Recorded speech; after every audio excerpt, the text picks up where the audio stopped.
Hey, Hey there. you made it. I did. Sorry. I was about to go with plan B. Yeah. Sorry. That was the last minute. Sometimes you got to leave people waiting. That's yeah. Well, it's the mystery episode, so mystery. Yeah. Welcome everyone to BIFcast episode 15, the mystery episode, where we discover what we're going to talk about at the same time you do. See, this is what makes our show the most transparent show on the internet, because other shows plan stuff ahead of time. This time, you get a raw, unfiltered look into what is going on. Yeah. What is going on? That's the question. That is a fantastic question. My kid graduated from high school this week. Heck so, yeah. I didn't know that your kid was so old. Yeah, I didn't know that either. But then suddenly one day he's like, we're graduating. So, that's cool. So we spent the whole weekend on that. Which meant I got absolutely no tabletop anything done other than work. But I do have work stuff to chat about today. Nice. So I bought a couple things. What'd you get? I bought this orc horde 10mm to play with the other kids. Oh, classic fantasy battle. Oh yeah, they've been churning those out. They look super nice. Yeah, the Wargames Atlantic. Yeah, I figured it's an easy buy. I mean, it's not very expensive, so I might as well just. Yeah. Are they all on strips or? Yeah, definitely. That's the big thing. And they come with bases, oddly enough. So they come with 3 sets of bases. Yeah, and 3 sprues of strips. Hell yeah, little dudes. Did they have a game that was supposed to go with them, or did I thought I saw. I think they're coming out with a game, but War Master, I guess, is what most people use them for now. Yeah, like everything that's 10mm. It actually bugs me a little bit because I wish there were a couple of companies doing single 10mm fantasy figures. Well, see, the first ones I bought were single based 10mm, but ancients, and just imagine putting them all each individually onto little things so I can spray them and then paint them. Just kind of halted me a bit.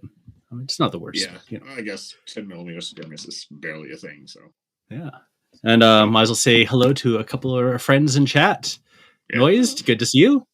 Yeah, and Hambut's eagerly waiting to see if he gets banned or not. So yeah, we'll make a decision. Every minute I'm going to roll a 20-sided die, and once I roll a 7, he goes. That's it. That's over. Sorry, Hambut. The first roll was an 18, so we're good. We're cool. Ooh. Yeah. No need to worry. Perfect. So yeah, and also bought the Tomb King's core box because the price online finally kind of entered into reasonable territory. Yeah. Not great, but reasonable.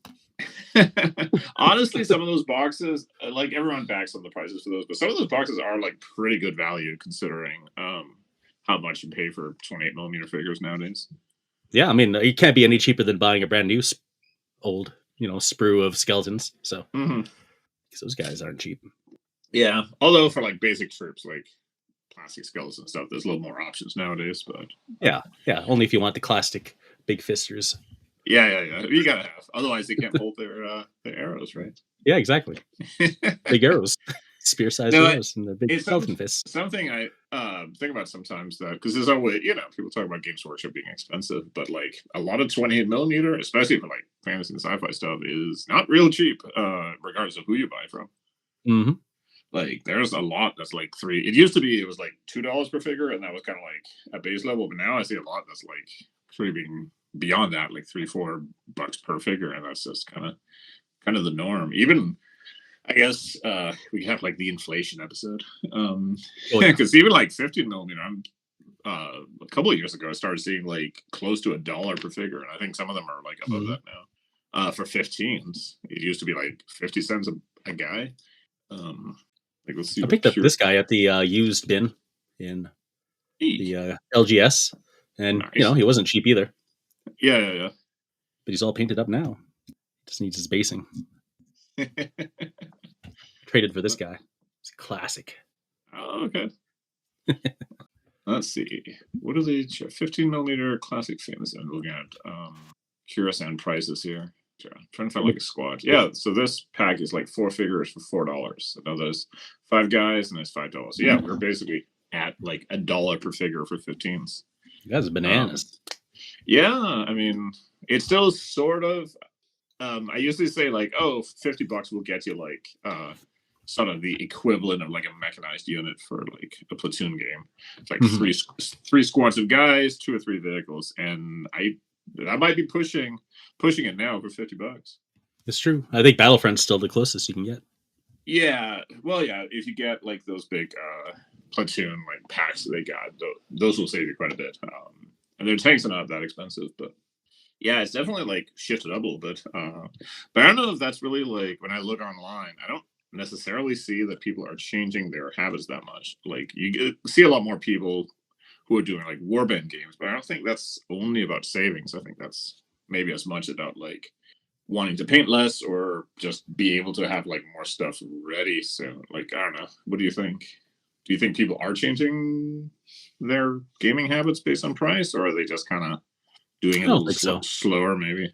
Right. Well, like, 'cause a lot of people always start with Games Workshop anyway, and especially they started during COVID, where Mhm. prices were pretty atrocious. So I think they just Yeah. kind of expect it. Well, there's also like if you're coming from that and then you move to a different game that also has expensive miniatures, but they're like the same price expensive, it's gonna look kind of cheap because you don't need like that many guys to build some dudes for like Frostgrave, right? Yeah. Yeah. So it's like the Infinity thing where people say like it's cheap to play Infinity even though the figure is like $6 a pop or whatever because you only Mhm. need like a handful of them. So yeah, maybe I don't know that habits have necessarily changed that much. And I think the extent to which they have with the warband games and the skirmish games and stuff, that's more like just the vibe right now. Mhm. That people are just into those smaller games. Everyone figured out that you could name your dudes and suddenly like, holy shit, this is what we've been missing all this time. Yeah. I think the only thing that's really changed is 3D printing. Yeah, but even then, like, yes, I definitely see like 3D printing as a like. There's a lot of dudes who just print; they don't really buy anything, so that's Mhm. definitely like a price thing. Um, but I wonder. I guess the real interesting question would be because if you start gaming and you just start printing right away, versus if you used to buy and now print, like, are there a lot of people who have transitioned from buying minis to mostly or only printing versus people who didn't buy anything before but now they do print, Mhm. or people who still buy some but they also print some, like I I'd be bet it's the people who curious. actually learned how to print properly and get a good Mm, system going may have switched completely. But, yeah. like airbrushing, everyone can attempt it, but not everyone can succeed. And also for some people it's like if you only get like a couple of new minis now and again because you paint slowly or you just have like very small games you play, maybe fucking around with setting up printing and all that is not really worth it Mhm. compared to if you need like you want to play a different like old hammer army every weekend, then printing will save you like an enormous amount of money. Bajillions. Yeah, but if you're basically playing Frostgrave or something, you have like one more time warband, and once in a while you want to paint like one extra guy just for fun, you're probably like just as well off just like getting a dude on eBay or something, or Yeah, even I just think so. buying one model from Reaper or something. I got a dude on eBay tempting me, an old pre-Slaughter kind of like Wraith Ghost. Like the Oh Lord of yeah, the yeah, Rings yeah. one, so they don't have the face, it's just like the empty cloak. Oh yeah, yeah, yeah. I have a couple of those lying around. Yeah. But they're like the actual Lord of the Rings ones. I don't know if I have them anymore. I'll see if I Okay. can find them. If I can, you can have them because I don't think I'll end up using them. This guy's But going for like $30 Canadian. whoa, oh okay, yeah, yeah, yeah. So that's like $2 like US right now. Yeah, basically. It's the shipping that kills it. Yeah, yeah. Well, it's also we could do like an episode sometime about like how to not get ripped off on eBay. How to? Because it's I've been like super lucky with eBay buys. Like I think I have been scammed once, maybe. I've had stuff that was like arrived late or was damaged in shipping. But that's not like the guy's fault. That was just like uh I had gotten this was the old Epic box set. I forget if it was a Titan Legions one. So the second edition Epic. And it was advertised on eBay, and the pictures were kind of dodgy, but it said like includes most of the stuff essentially. And I wasn't dumb enough to think that like a 20-year-old box game was going to have like all of the minis, but I figured, okay, if it has like half of them, that would still be because it was pretty cheap. So I got it, and I made the mistake you should never do because we were going someplace that day. So I grabbed the box or the package from the office and I just like dropped it off in our apartment, and then we went out to go grocery shopping or whatever. And I left feedback on my phone that I had received the package. And of course, when I went home and opened it, it turned out it had 0 of the miniatures.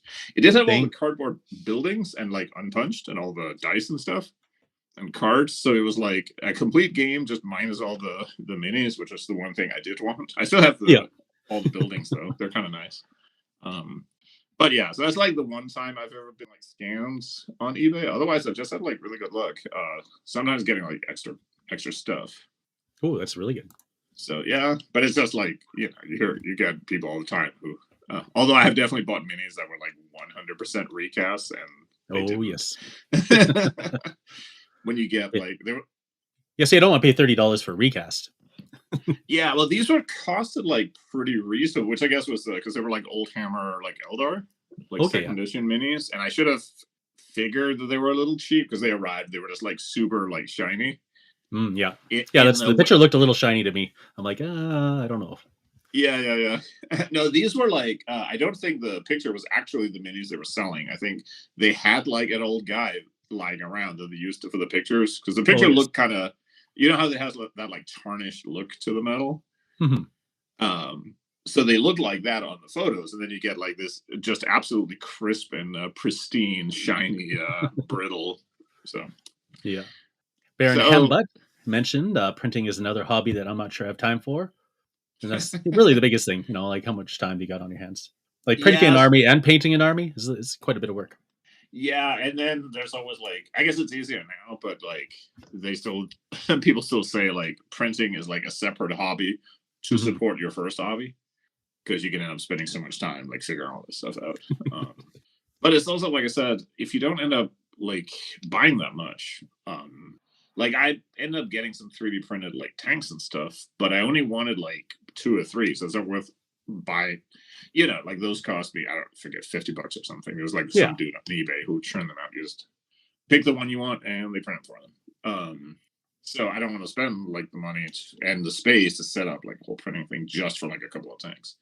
But if you're grinding out like a whole Flames of War army, maybe like at whatever Battlefront charges now for tank, like $15.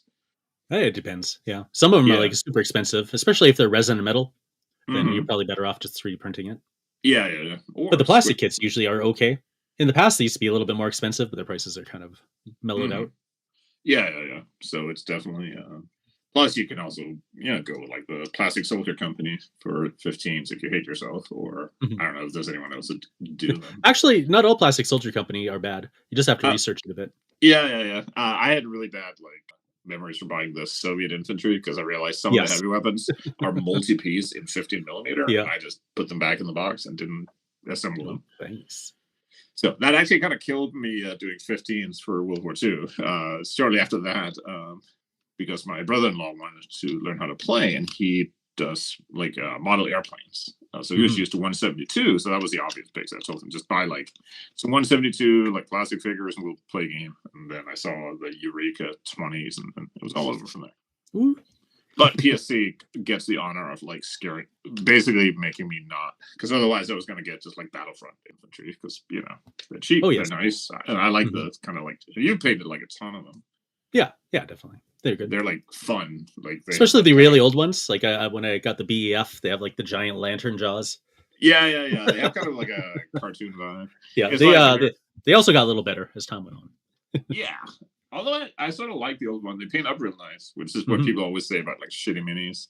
Yeah, irregular. I mean, it looks like a lump of lead, but it paints up nice.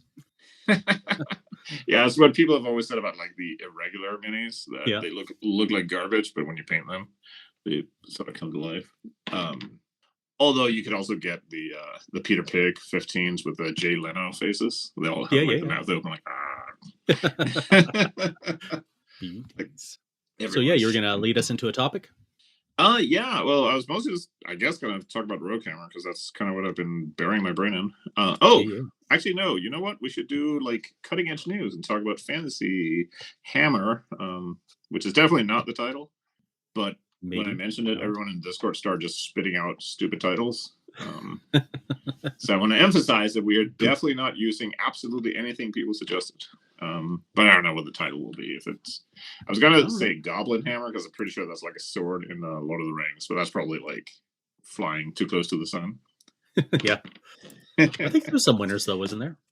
Yeah, actually, some of the suggestions were, oh, it's a faux hammer. It's like Gandalf's sword. Oh yes. So Faux that's probably too close. Oh, I rolled a 1. Hambut is safe, but it's getting a little closer. Ooh. Oh. Or hammer, yeah. Yeah. So the idea would be, this is sort of the notes I was taking last night when I was really sleep deprived. That's how I figured it. Yes. It's not really going to be necessarily rank and flank. It's going to be, this is where you get to like invent a term for it, like chunk and block or something. Well, basically, you will have, because it's squad hammer based, right? So you have like your stand is your unit. But you can have battalions that are multiple stands. So like an orc battalion will have, 2, 3, or 4 stands. So it's probably kind of in that range. And battalions move together. So all the stands have to touch each other. They don't necessarily have to be like lined up in like a specific formation. Okay. It's still the same way that you apply damage to individual stands, although it might be that with a battalion, it would work kind of like Warhammer. So like when you take enough damage to kill one, you don't like put it on specific stands. You just take one of them off. Okay. But they would then move kind of. So you could have like, so your knights or whatever that you might only have one standoff because they're expensive. They would just be on their own. But then you have like a battalion of goblins, which is like 3 stands or whatever. Kind of like if you've seen like Hordes of the Things armies or DBA armies, where people will like make blocks of like spearmen and stuff, but you don't necessarily have to. The big change would be ranged attacks would be basically the amount of hit points will go down. So in Rogue Hammer, a lot of units have like 8 or 9 hit points, and damage is usually 1d6. For fantasy, the amount of hit points will go down to 5. I'm thinking, with most range attacks, it'll be easier to hit, but it'll only do 1 damage most of the time. Close combat would be the same, where it's a difference in the rolls. So if you 1 by 3, you do 3 damage. So the idea is that it probably takes like 2 decent close combats to like kill a unit. But if you pepper them with some arrows first, picking off like even just 1 or 2 hit points will mean that you can now, if you're lucky and good, can knock them out in like 1 charge. So that's very cool, right? And then it would be cool if you could have it so that if you shoot arrows at like some dudes and then charge them in the same turn, you get like a +1 bonus to attack them or something, because you've like softened them up or disrupted them or something like that. The other thing I had in mind was that instead of having specific army lists, you would have like a whole bunch of different units. Like you would have, all the orcs and elves and smurfs and all the other stuff. But you can sort of create your own army list, which I'm sure some other game has done. But basically, you might say that, okay, my army list will have like orcs and goblins and like, I don't know, minotaurs or something. And they know how to tame like unicorns. So you can kind of like pick through the different creatures and units and stuff and create your own army list that you then use when you play games. Okay. So when you show up to the club or something, your army list is, high elves and like Satan worshippers or whatever. That's the troops you chose. They fit well together. But so you pick like, maybe it's like broken out. So you can pick like a monster or 2. You can pick like, a couple of different creatures. And then you could take, so if you choose to have orcs in your army, you can then have any like orc types. You could have like archers or spear orcs, spearmen, spear orcs. Sporks. Sporks. And so on. And the same for magic might even work like that, where you have like a huge list of spells, and then you create like a school of magic that your army uses. So you pick like 5 spells from that whole list. And when you field your army, you can use those 5 spells. So you kind of get to like create your own little like army from all the stuff that's available. But the game, I don't think will have like strict, like it won't come out and say you can't have orcs and elves in the same army. That's up to you. Okay. If you want to make an army that's about orcs and elves, like hanging out together and being friends, because why not? They have a lot to talk about. So that's kind of the basic. There will be some symbol tools to build some heroes. Not like super detailed, because again, it's Squad Hammer. But be able to, so you might have like basic, like an orc heroes like this, and then if you make him like a paladin, he gets like maybe some magic and a bonus. If he's like a fighter, he gets like a +1 bonus to combat. If he's a scout, he moves faster or whatever. So you pick like the type of hero and then like class or whatever. But like very simple. Like it's all in like the Squad Hammer sort of vibe. But that's kind of where I was sort of going with it. It would see like facing and stuff be added because you kind of need that for fantasy. You want to be able to like outflank dudes with your wolves or whatever. Mm-hmm. So and probably go ahead. Were you planning on building a campaign around this? Is that going to be integral? I think campaign rules would have to be a thing, but I kind of want to do something that's different and haven't done before. Oh, I rolled a 15. He's still good. Like it might even just be a thing where you draw like a little map of your fantasy land and you just fill in some, if you have 3 players that are playing, maybe there's like 12 space on the map and you just have a very simple system where you can move like armies around. Okay. Sort of keep it like old school, but in a simpler way. Like if you're seeing like the campaign rules for like old school fantasy games, they're always like super complicated. Because you have to keep track of like your supplies and how many like pairs of shoes everyone's got. But you can make it so that like even if it's just like this army has like 12 stands of these and 2 stands of those, and then after a battle you lose 3 of them, so you don't have 12 anymore. So maybe something like that. I haven't sorted that out yet, but yeah, that does need to be like a campaign. But like honestly, like it's like in my head at least, it's like a different take on how like Hordes of the Things plays, but without like having the same mechanics or playing in the same like moment to moment way. I think it'll still have like the attritional combat that Squad Hammer does and stuff like that. Okay, so you're planning on multi-basing? Yeah, I think so. I think a unit is 1 stand, but then you can have battalions of them that are beefed up. Okay.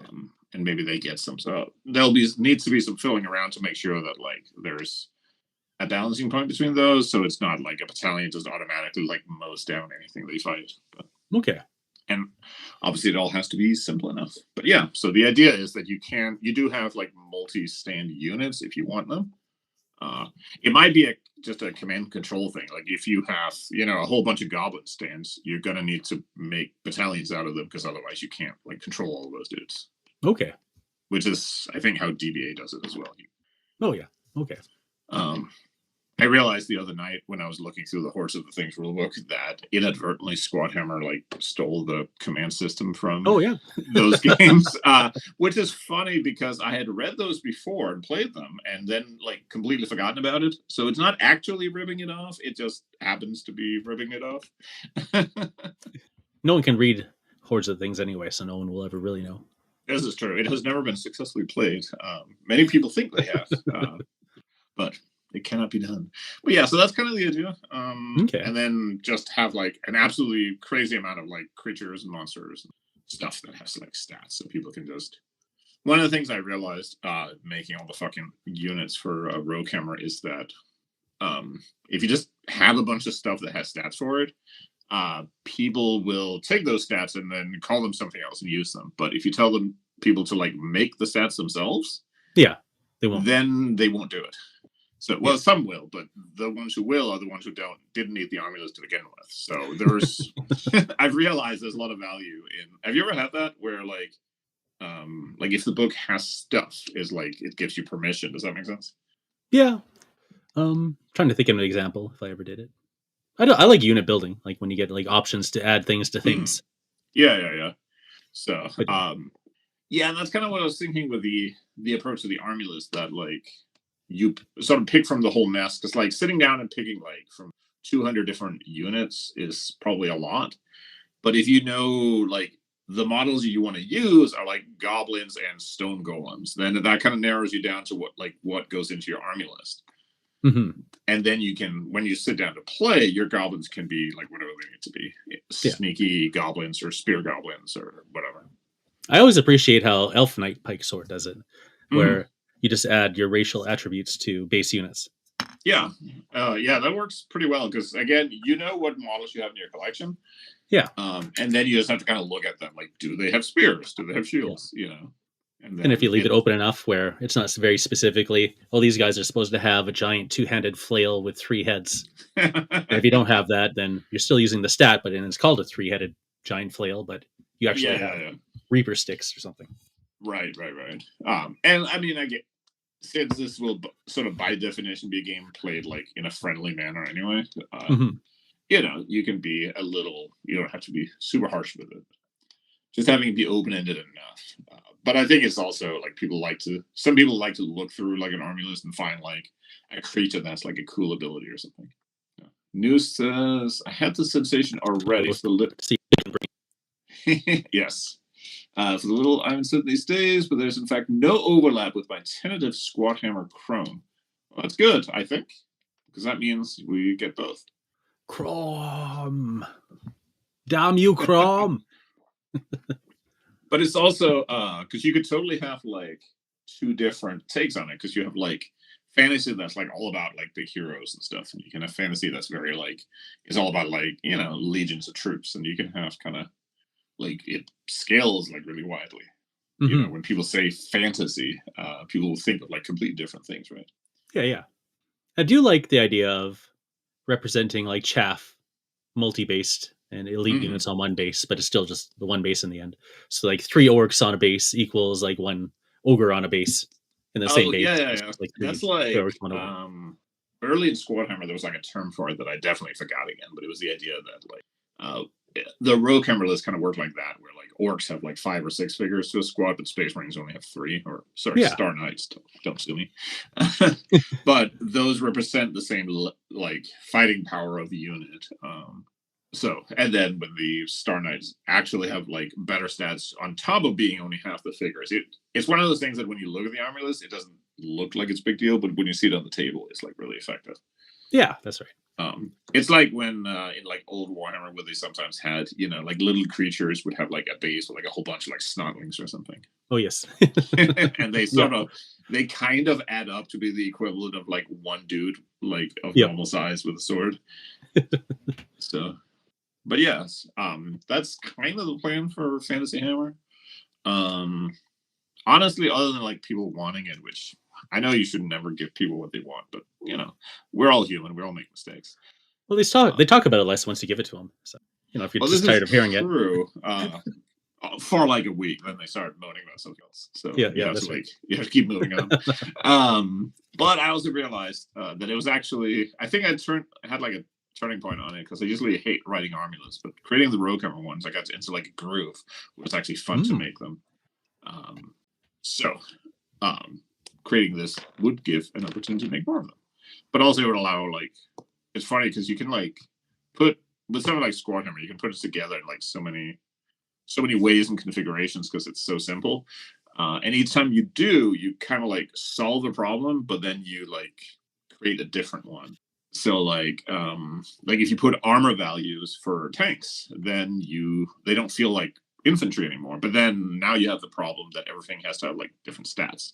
Yeah, because now everything has to have like a anti-tank value and a value against foot troops, and so every like solution you come up with, or like with Rogue Hammer, you get like a fixed number of activations per turn, which is quicker and less like frustrating, but it's also like you miss that like unpredictability or the ability to do like the fog of war kind of stuff. So like every time you answer a question in the system, like a different question pops up, and you get to like go go back and like solve the same problem like multiple times. Which in 5150 you start bringing like vehicles and troops and mechs in, and you start like kind of breaking down the stats, at least like from the old versions. There wasn't really any difference. I mean, a guy with a gun was kind of doing about the same damage as a mech. Yeah, I was actually surprised. Like, I think we talked about last time or something. We had played like an enormous amount of 5150, but the original game, I don't know that we ever used tanks in that. And then later we got like the mech one, and it was just like the absolute like standard rules, like they played the same as. And then we got the Starship one, and it was the same sort of thing. And it works because it's so like abstract. But I wonder actually if it would be the other way around. If you started with like the mech game and played that, would it feel weird when you play the like squad game and like, oh, all the soldiers just act the same way as mechs, right? Yeah, because that's the one you started with, the one you saw first. Yeah, I think that's how it worked for me. Yeah, I went to the mech one first, and I was looking at the other rules. I'm like, it's all just kind of the same, because I was trying to compile like big lists of everything. So going through their stats, I'm like, this all just kind of adds up to be the same thing. Yeah. Oh, speaking of mechs, I had a dumb idea. This is time to because I was coming up with like, oh, okay, now that there's gonna be like goofy army lists in Rogue Hammer, like there's gonna be, not Star Wars and not other things. Mm-hmm. I was looking at like, okay, what other things could you do other than like the obvious ones, like let you play like World War II guys versus Tyranids or whatever. Yeah.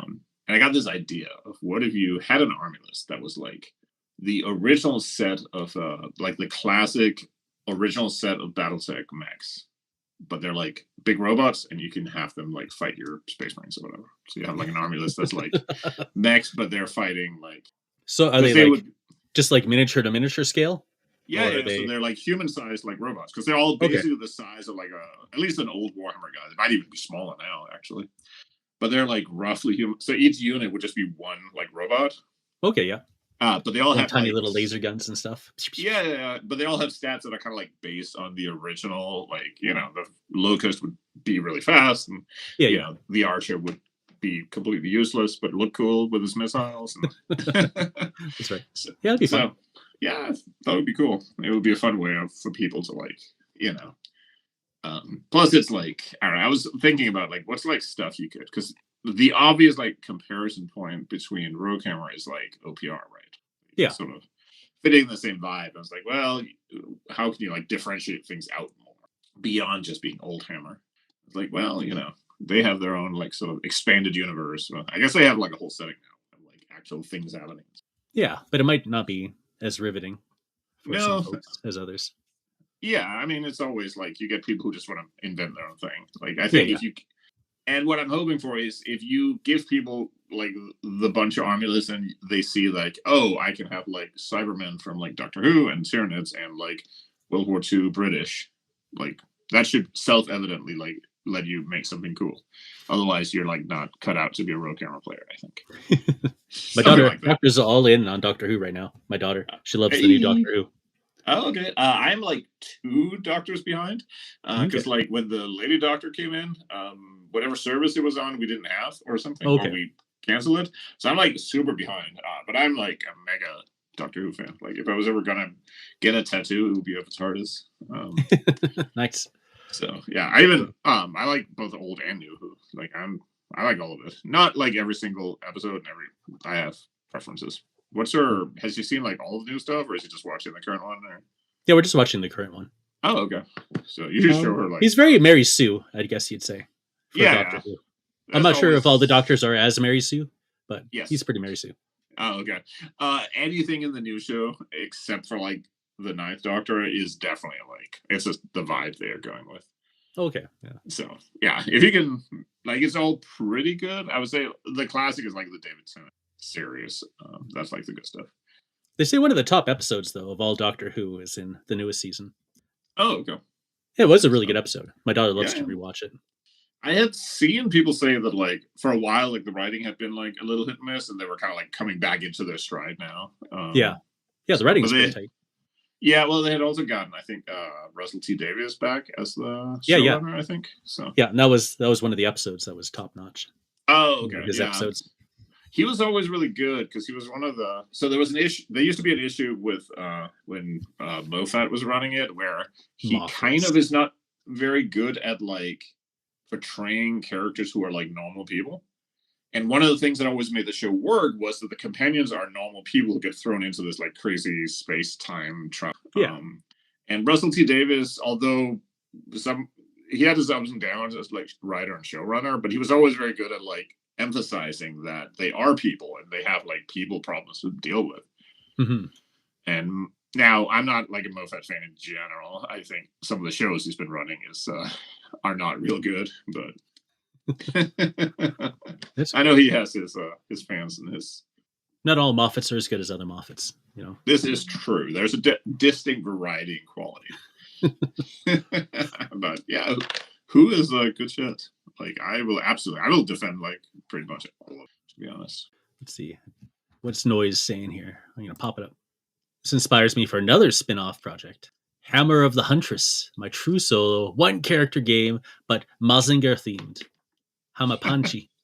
one character is like the least amount of army you can build, right? One character. Yeah, that's right. I'm still disappointed that Hamatsu isn't a samurai game featuring hamsters. I mean, feel like it should have been. be the change you want to see, right? That's right. Can you even get like? I feel like somebody must have made like anthropomorphic like samurai dudes. Yeah, just talk to the Burrows and Badgers folk. They're all about it. Yeah, There's got to be one. I know, right? There was I found this. So I guess this is the webcomic that like created all the furries, like literally. Called Irma Felna Earth Defense Force or something, or Defense. I forget what it was called. It was floating around online. I guess the guy was like tied to the same stuff where like the original Ninja Turtles came out. Oh, okay. So it's kind of like that sort of vibe, but it's very like ultra hard sci-fi. You can poke around. You can find the comic online. It's pretty good. But yeah, there was even like an RPG for it, but nobody like knows anything about it anymore. It's just one of the things that's like come and gone, and I don't know if you can even like get print versions of the comics anymore. But apparently, like all of the furry stuff like came from that comic. Interesting. Like it wasn't a thing at the time, and then it like was it just a mashup of this comic and Bugs Bunny, and you're good to go? Yeah, basically. But it was funny because like all the characters in that, there's like the. Oh, yes. Jason is in chat saying Albedo. That was the RPG. Which is funny because like it has like bunny people with laser guns on the cover, and it's like ultra gritty, like sci-fi, like hard sci-fi stuff. It's really weird. Like the comic was never finished, so it was never like revealed, but the whole setup is that like all of these like animal people basically just like wake up one day and realize that they have like a civilization they live in, but they don't really know how it got there, or like they don't have a history. And that was never like solved. But like towards the very end of the comic run, they like find a derelict spaceship that has like the skeletal remains of a human in it. Oh yeah. Oh dang. So yeah, it was really cool and interesting. But yeah, it's just such a weird. You can go poke around online. You can find it, and it's definitely worth reading. It's really fun. What's Hambut saying here? Now, thinking of a one model game, it's a game where your mini travels from one existential crisis to another. It's a deep cut. Yeah, that's a little too too lifelike. He says, "I have Albedo, never managed to run it. I don't think anyone has. I think it's one of the things you could literally just like use Traveler or Basic Roleplay or something for, and that would probably be fine." But it is funny that there's not that many like models for that, considering that like every aspect of like nerd culture is shit full of furries. You would think that there would be a bunch of furry miniatures as well, like bunny people and wolves and stuff with like laser guns and machine guns. But there isn't. There's like Kurasan has like like Kurasan has like what are they? I forget what he calls them, but they're like cat people or something. They look pretty cool, and there was like the Vogger from Traveler and stuff, but that's kind of it.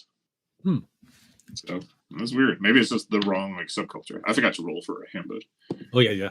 Oh, 17. You can breathe easy. Yeah. But yeah, maybe it's just like I don't know. Maybe all the dudes who made miniatures are just like old gnarly like army dudes instead. Like they all came out of like the Traveler stuff. Yeah, everyone who does stuff for Bros and Badgers has always just complained there's no real anthropomorphic animal miniatures that are suited for wargaming, so they created their own. A lot of people took up sculpting just to learn. Well, even in fantasy, there's not, because a lot of RPGs have like animal type characters, but there's very few minis out there. When you just look at it. I guess just because Dungeons and Dragons never like went that way, and everyone else ripped off D&D. Yeah, makes sense. Like the only thing you can basically get is like Beastmen, and they kind of have like a connotation from like Warhammer and Glorantha. Yeah. So. Yeah, Skyrim was good on that. They had like the cat people. Yeah, and lizard people and lizard dudes. So that's like two of them. Yeah, just need a bird, and you're kind of covered, or maybe a bug. Bug dudes, yeah. Yeah, actually, bug dudes should totally be a thing for like sci-fi minis. Why aren't there any like bug people, like literal bug-eyed aliens? Yeah, exactly. Kurasan feels like he should be able to get on that. The Wargames Atlantic have giant spider sets, and they can include having a spider with a gun. Hey.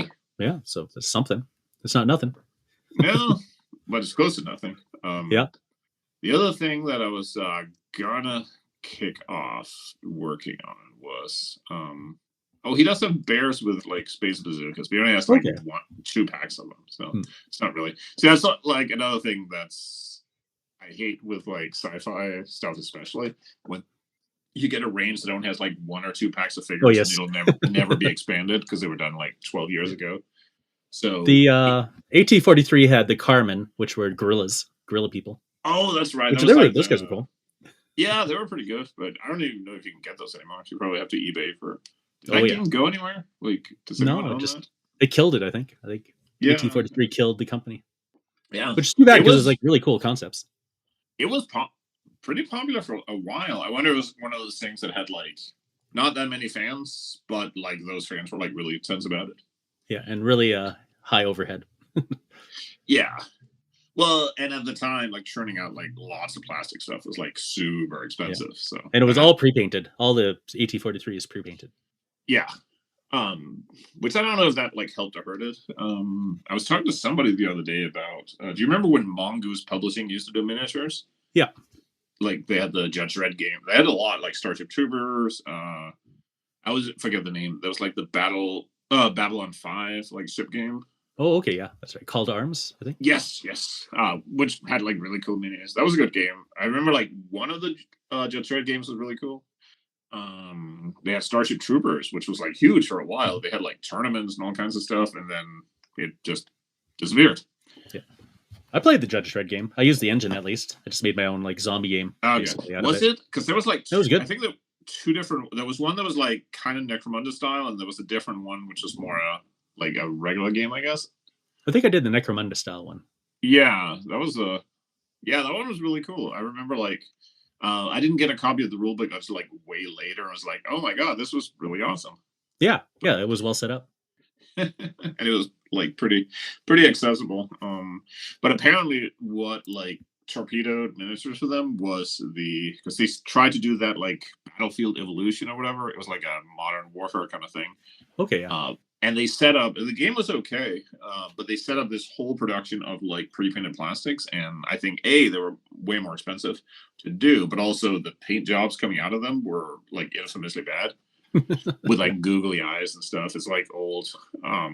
If you've seen like old D&D plastics when they were doing the collectible boxes, and some of them were just like awful. Oh yeah.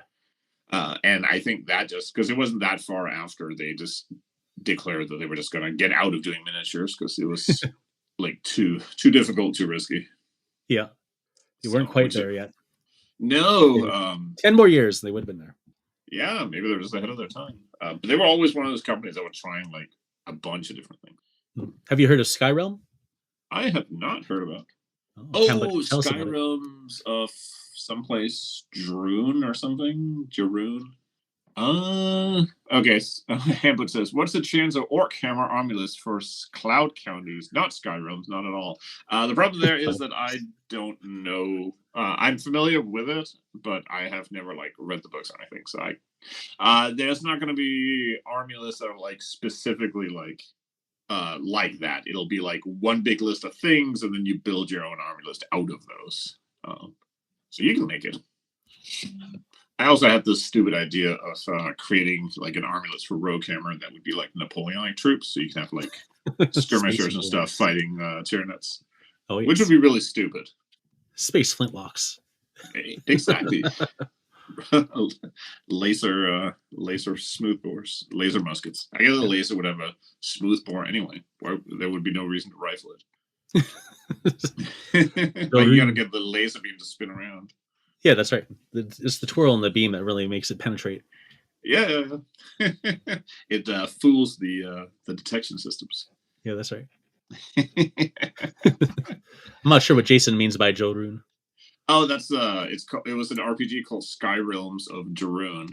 Oh, okay. Got it. But yeah, it's one of those like actually this is a good question. So we're just like shooting the shit. Is there a game that you always, maybe one you heard about back in the day, you always like kind of wanted to try it, but you never did, or you never even like saw the book? You just like read about it or saw it in a magazine or something. I don't think so. I think I played to be able to acquire anything I knew about that I wanted. Hero Quest was like the last one, and then I finally bought Hero Quest. Oh, and my okay. family Did you get hated it, so we never played it the together. new So, one or? yeah, you could go online though and get like 3D STLs and get like all the classic looking miniatures printed, and then it'd be a better looking Halo Oh, okay, quest. that would be pretty tempting. I have a copy of Yeah. both. It's actually the only thing that sucked a little bit was the like I forget what they called it now, but it's like the Chaos Warrior.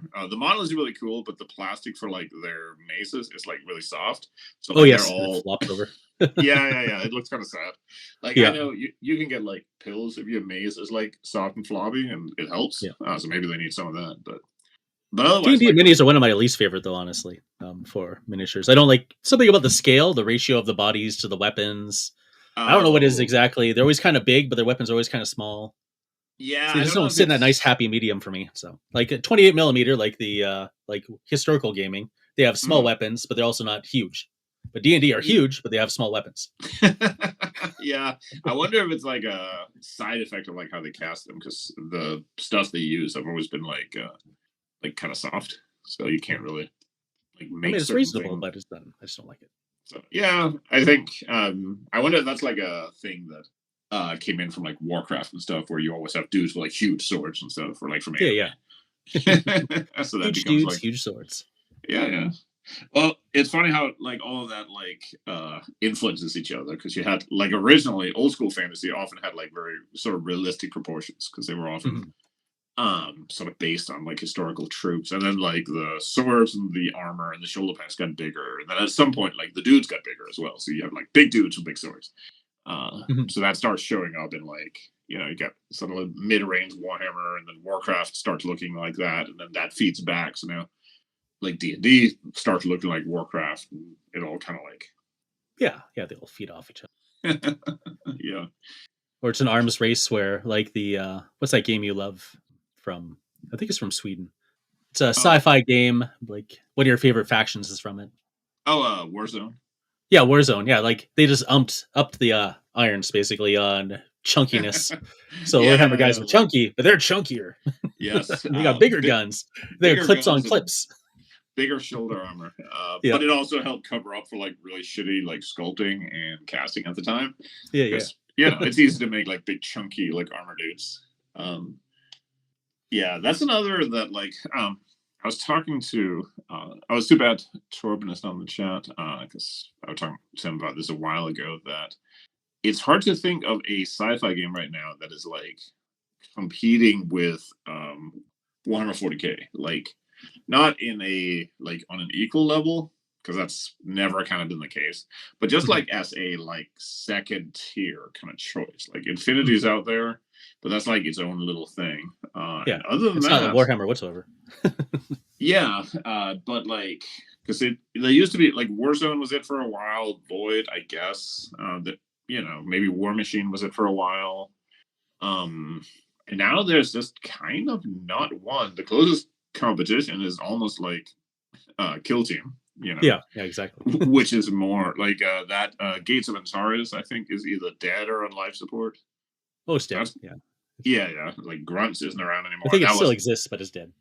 yeah. I think they had said they were basically going to keep like selling the stuff, maybe, but they're not really going to like put anything new out.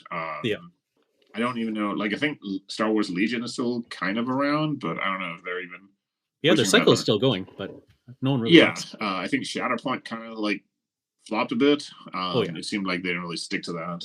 Although the couple of people I'd seen who were, I think the problem was that they were hoping it would be like a different group of people from Legion players yeah, instead of being Legion players who then end up not liking it because it wasn't like Legion. yeah, or the right scale.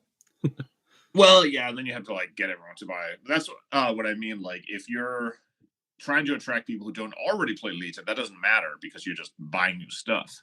Mhm. But if you already have all these dudes and then you're playing a different game, you would like to be a different game with these dudes, and that Yeah, turned out not to be the case. yeah, or if you like just have like wicked sculpts in Shatterpoint that you could also use in your Legion games, then that's perfect. You're happy. Yeah, that would have been awesome. You get like more detailed characters, even if you pay like a little more for them, but you get like these really cool character models you could use instead Yeah, of or in addition. That would have been maybe they would have done better, but I think. that Yeah, I think they just chose wrong. yeah. I guess I don't know, like I don't know if the X Wing is but that's even X Wing like kind of bombed. I guess the Yeah, second it's kind edition of kind of gone now. killed it. So yeah, it's kind of thin. Like there's technically a new Warzone, but like nobody's gonna play it. Otherwise, I don't even know what is like competition to even as a second tier. Like we're so far down. I can't think of anything off the top of my head. You know, like for fantasy, it's easy enough because you have like um what shit, what is it called? That game that everyone went to for rank and flank. Crap. What is it called? It's the dude. Mantic's game. Is Are you it thinking Kings of Mantic's game? War? Kings of War? Yeah, Yeah, I there think was so. that, and then there was the one that everyone then. Oh, Oathmark. Oathmark. Okay. I Yeah, don't think yeah, that took off as well as they'd hoped either. Even though it's a really cool no, concept. it was a great game. I think what happened was that they got like half of the Kings of War players moved over to that, but they didn't really like grab like a whole. I mean, Frostgrave is still going like really strong, but that's again Yeah. almost kind of like its own separate thing. Like Frostgrave is more competing with something like what is the Sigmar like skirmishy thing called? Spearhead. Yeah. Yeah, Spearhead, something like that, or what was it called, Underspire or something? Oh, Warcry. Yeah. Warcry, yeah. Like it's more kind of competing with those. I mean, I guess there's like OPR. OPR is competing with 40k, but it's Yeah. also just That's got the best bet out of everybody. OPR. yeah. But that's kind of like a symptom, right? Like if the main thing competing with 40k is also 40k, just with a different hat, you Yeah. know. Like Warzone back in the day had enough like 40k stuff in it, but it was still like its own thing with its own identity. And it's just hard to really see a way that a game could get to like that point again because I don't even know what it would take. Like you would think that like Warlord games who have like a huge distribution, huge audience with bolt action, which is really popular, and Rick Priestley creating a game that should be all the components to like get a big successful sci-fi game, and then it just kind of didn't. Like I don't know. Did you follow that game at all, or like I remember seeing some of the minis and they were kind of neat, but Was it the Warlords of Air one? Is that what you were saying? no, Gates of Antares or whatever. Oh, it's Gates of called. Antares. Yeah. No, I didn't really like the minis, honestly. Oh, okay. They all They had weren't really this like funny. very rounded. They reminded me of. They kind of look like the aliens from the new like XCOM games on the computer. If you play those, Oh yeah. where they have that sort of like rounded like vibe. Yeah, Mm-hmm. just Yeah, there's some like cool stuff in there, but it just overall as a game, it didn't really grab me. yeah. And I'm not really into like a big game. I think a lot of people Mm. are like me, where they just want a smaller game, like a skirmish game. So that's why those ones always typically do better Yeah. outside of Games Workshop compared to the big battles. Well, and it's also I wonder if people get, especially when it's a game from like a company where you have to like hope that it's supported in some way, especially if you Mhm. can't bring your own minis. Then it's like I think everyone at some point has had the experience of like buying into a game and then the game essentially dies. Yeah. Right? Or they buy into it and it sucks. Yeah. Hmm. Like not a lot of people like getting their growler army for Vor into the Maelstrom out on the field anymore. Yeah, that's right. So maybe there's an element of that. If it's a warband game, at least you're only buying like 10 dudes. You can probably find some other use for them. I'll pull up a few things from chat. We got Skis, who is our resident hipster from Utah. He says, space bugs invading a world of black powder. Technology would be a cool premise. Can't argue That with is true. And they could go allied with the orcs or something. it. Yeah. And then we got Hambut bringing in the Jane Austen meets Starship Troopers. Well, that definitely requires another role. As long as Ooh, there's more galas and less shower scenes, more galas. That's all I'm saying. Yeah. I mean, you can do anything you want on your gaming table, I suppose. Yeah. Then speaking of hipsters, we got Jason here with that's why he doesn't play mainstream games. That is true. If other people have heard of the game, it is already a little too mainstream. If you can find players for it, it's probably garbage. Let's be honest. Yeah. If Jason didn't write the game, then it's probably not that great. That is statistically true. Yeah. I will say, while you may have less shower scenes in the game, as anyone who's been to a convention can testify, there should probably be more shower scenes like around the games. Well, that's true. Yeah, encourage showering. Yeah. Like just a little bit, just once a week. Just try the Friday before the convention. Like it'll take until Sunday before the Cheetos dust and sweat catches up too bad. somebody could go to like a convention trying to like statistically figure out at what point will it smell the worst. Oh, that'd be interesting. So is it like late at night, or is it like, is Sunday morning maybe better because people might have like had a chance to freshen up a little bit?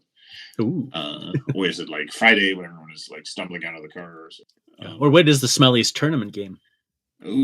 I can, from personal experience, it was MechWarrior Dark Ages. We went to like the local gaming store and they had a big event, and there was like probably 12 or 13 people jammed into the store and filling most of it, and they were all smelly. Oh yes. It was like, it's the only time I've gone into a store and it's been so unpleasant that we turned around and left again without buying anything because it was just so thick and awful. Yeah, like normally in like a random group of gamers, there'll be like one smelly dude, but this were like all of them. Maybe there was one in there who wasn't smelly. You wouldn't be able to tell. In the old days, our game store sold Magic cards, and the smelly nights, of course, were the Magic the Gathering nights. And they moved that. They created a separate store just for the Magic the Gathering players, so they could go be yeah, that's right. Smelly over there. Yeah, they got their own space now, and then so now the smelliest nights might be like D&D night. Yeah, D&D. You never know. Little. I think D&D players might have gotten better actually because like more normies got into it. And normies will shower. Yeah. So that's an example where like dumbing it down for casuals actually helps because then you get people who have like social skills to be in your hobby, and you need a couple of those. There was like a TV show, I forget the name of it, which is about like a D&D group, and they get like a new guy, but instead of being like a weird nerd, he's like a normal popular dude, and he's. What was it? Zero Charisma? I think so. It's been a hot minute since. And like the main character's like this giant angry nerd who works in a nursing home or something at the end. So but yeah, you just need like a couple of normies to come in and like level out the smell levels and be inspirational for everybody. Maybe people just don't know. They see somebody and like, how does your hair look so nice? And like, oh, I shower once, shampoo it twice a week or something. And like, oh my god, I didn't know you could do that. What? Yeah, I definitely see a lot less old school nerds these days than I used to. Yeah, I think I think some of them have just like drifted off to like be weird about video games and post angry YouTube comments. But I think like the tabletop nerds have like, even like last time I was at like a convention, it was like mostly just pretty pleasant. There was like, you get people who are kind of weird, but not like, there's like weird, let me tell you about my Pokemon. So there's weird, like, has strange opinions about, things you would rather not they tell you about. And everyone. Oh, we need to roll the dice one last time because Hambut's got to go. Oh shit. Oh, an 18. It's just not. Now he can't go. That's the problem. Now it's too far from a 7. Yeah. Sorry, Hambut, you got to stay. Yeah. Sorry, your dog is just going to have to pee on the carpet. Yeah, that's right. That's how it goes. I guess now I have to say, if you don't know who the old school nerd in the mirror or the room is, then you have to look in the mirror. Yeah. It's like the. Is it me? Am I the old school nerd now? Yeah. It's like, what is the asshole rule? If you have a circle of friends and all of them are nice, that means that you're the asshole. Yep. I was like, so always make friends with somebody who's kind of a dick. Because, or it's going to be you. Did you get up to any activities this weekend? No. The only activities I got up to was not sleeping at night and then doing like graduation stuff. Oh, okay. So, we took my daughter's friends to the amusement park that's in town. We have that's awesome. Like a permanent one. Mm-hmm. And it's tough because they're 11-year-old girls and they had drama. Yeah. It was a very long day. Oh, yeah. Sometimes you have to negotiate a little bit. So. Yeah. No, the graduation was pretty good. I was kind of wondering if I was going to be bawling at the end of it, but it was actually fine. Oh. Like it was okay. It was very nice. But yeah, it was good. Then we had some family come out and visit, and we had just kind of hung out with him. Then he got to go to a couple of little they call them open houses here. Okay. Where it's just like you just throw a party in the afternoon for like a couple of hours, and people can just like show up. Nice. So a couple of his friends had invited him, and he went to those and had a good time. And they apparently didn't get drunk, which seemed weird to me, but So they didn't go out in the bush and light a giant fire and throw a can of bear spray in it. And Not that I know of. nobody got bloodied. Well, nobody who like survived to tell the tale. So Yeah. but yeah, so now he's like a real adult. Dang. So I know, right? But yeah, that sort of ate up the whole. And then we got to hang out with my wife's brother and his son and their mother. So the kid's grandma. They were visiting for the whole weekend. So we got to catch up. It's one of those, like the last time I saw their kid, he was like 16, and now he's like 27. And I realized it had been a hot minute, because when you haven't seen people for a while, they're just like in your head as like the age they were. Yeah. And then you realize like, oh yeah, 10 years later, they probably look a little different. They were like a whole different person. Yeah. Or if they were 16 at the time, then they probably never talked to you. And now they're 27 and they're striking up conversation. I'm like, I don't even know who you are. Yeah. You're a completely different person now. Yeah, I get pretty bad about that, because like my wife's part of the family has like 6,000 people. Like the first time I came over and we went to Thanksgiving, and it was like, everyone was super excited to meet me, and I was like, my family was always like really small, and family gatherings was like 7 people. Yeah, because there weren't that many to begin with, and nobody got along. So you gather with like the handful of people that can be in the room together. But their family gatherings with like 1 billion people all in one house. So it was like super overwhelming, and like everyone wanted to talk. So I was like, kind of got thrown into the deep end. Your social skills were put to the test. Yeah, it'd be intimidating. Yeah. It was also, I realized, because when I was a kid, the way it always worked in our house was that it wasn't a rule, but the way everyone did it was you didn't go back for food multiple times. You just like pile up your plate with everything you wanted. Oh, okay, yeah. And then you sat down and like worked on that. It wasn't like a rule, like nobody would get mad if you went back. That's just not how we did it. Yeah. So without thinking about it, I'm like making this monster plate of like Thanksgiving stuff, and everyone is looking at me really weird, because they're used to going back for like 3 or 4 times. It's Thanksgiving. People are used to just making the rounds, and I realized like, people do things differently. Yeah. So it looked like a starving child or something. Have you ever heard the story of the poop knife? The poop knife? Oh, yeah. Yes, I have. That's culture shock. Yes, that is a. People don't live like me. Yes. I think that came off like Reddit or something. Maybe it's one of those that's been like around forever. Yeah. But yeah, I was talking to my brother-in-law about like one of the best things you can do in life is like go out and find out that there are people who like aren't like you at all, and they live in different ways. So it's very educational, sometimes vaguely horrifying. Yeah. Sometimes it's a huge culture shock. Speaking of vaguely horrifying, the battery life on my phone is vaguely horrifying now. It is alerting me that we have been talking for an hour.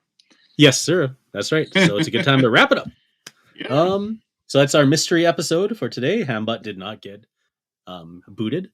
We learned more about... Last roll was a 14, so the game is not going to be the whole time. Orkhammer, most likely, but it will be Orkhammer in its heart. Yeah. Of Hammer and Orcs.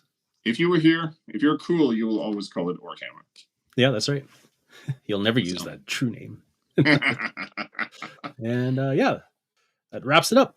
Well, thanks everyone for coming by. That was the whole episode. Thank you for hanging out in the chat, and we will see you on Yankee time next time. Monday, someday. Yeah, I lost connection. Oh, yes. Am I back? Okay, Monday the 9th. That's when it's coming.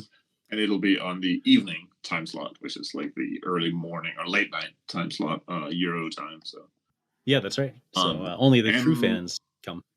Absolutely. And I suppose if you, I think we did this like one time ever, but nobody was in the chat. But if people do have suggestions for episodes or would like us to tackle topics, discussions, things, I think we do take requests. Yeah, we take notes and we put them in the notes, and we never look at those notes. Yeah. So in like 12 years, we will suddenly look and remember that you had asked for an episode about like base sizes in rank and flank games, and we'll get to that. By which time you have already stopped gaming because it was too expensive. That's right. $50 a mini. All right, heart attack. And that's in 6mm. All right, will it do it? I think we've realized last time that it wouldn't. No hearts. Oh, that's it. The real Heart attack hearts over. were the hearts in our chests we made along them. the way. That's right. All right, bye. This episode of Bad Internet Friends was streamed live on YouTube and Twitch. There is a North American-friendly live stream every second Wednesday of the month and a European-friendly live stream every fourth Monday of the month.